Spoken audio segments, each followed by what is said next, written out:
শর্ত হচ্ছে যে বালেগ হতে হবে।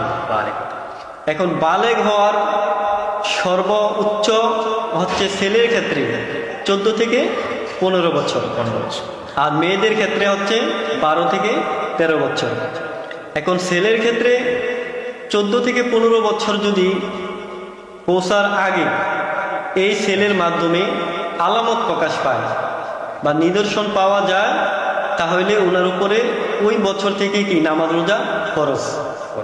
এখন আলামত বা নিদর্শনগুলো কি কি? আলামত নিদর্শন হচ্ছে একটা ছেলে যখন বালেগ হবে তার মধ্যে সর্বপ্রথমে তার মুখে দাড়িমুছ গজাবে, শারীরিক পরিবর্তন হবে, গলার সুরটা একটু পরিবর্তন হবে বা তার স্বপ্নদোষ হবে।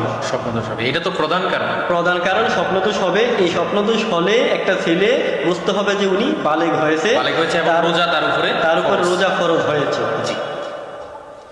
আর মেয়ের ক্ষেত্রে যে বলা হয়েছে 12 থেকে, ছেলেদের ক্ষেত্রে যদি এটা আপনি বলছেন যে 14 থেকে 15, কারো যদি ক্ষেত্রে দেখা যায় 13 বছর বয়সে তার অ্যাডাল্ট হওয়ার বিষয়টা দেখা দেয়, সেই সাইন যদি দেখা দেয় তার মধ্যে, তাহলে কি সে 13 বছর বয়স থেকেই রোজা রাখবে?